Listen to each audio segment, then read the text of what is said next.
అవసరమైన ఆహార పదార్థాలు, యూనిఫామ్లు తదితర వస్తువుల కొనుగోలు టెండర్లపై అధికార కాంగ్రెస్, ప్రతిపక్ష బీఆర్ఎస్ మధ్య తీవ్ర రాజకీయ వివాదం కొనసాగుతోంది.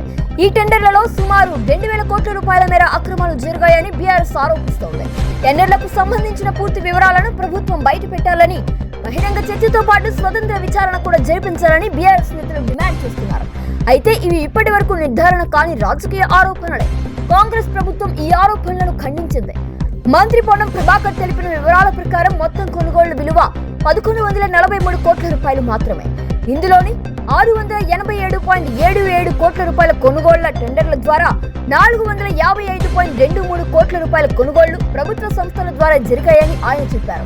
అవినీతి జరిగిందని ఆధారాలతో నిరూపించాలని కాంగ్రెస్ నేతలు సవాల్ చేశారు. జూలై 2న హైదరాబాద్ లోని గన్ పార్క్ వద్ద బహిరంగ చర్చకు కాంగ్రెస్ మంత్రులు చేరుకోగా అక్కడికి వెళ్లేందుకు ప్రయత్నించిన హరీష్ రావు తదితర బీఆర్ఎస్ నేతలను పోలీసులు అడ్డుకున్నారు. కేటీఆర్ ను కూడా అదుపులోకి తీసుకోవడంతో వివాదం మరింత రాజకీయ ఉద్రిక్తతకు దారితీస్తుంది. శాంతి భద్రతల కారణంగానే బీఆర్ఎస్ నేతలను నిలిపివేసినట్లు పోలీసులు పేర్కొన్నట్లు వార్తా కథనాలు తెలిపారు.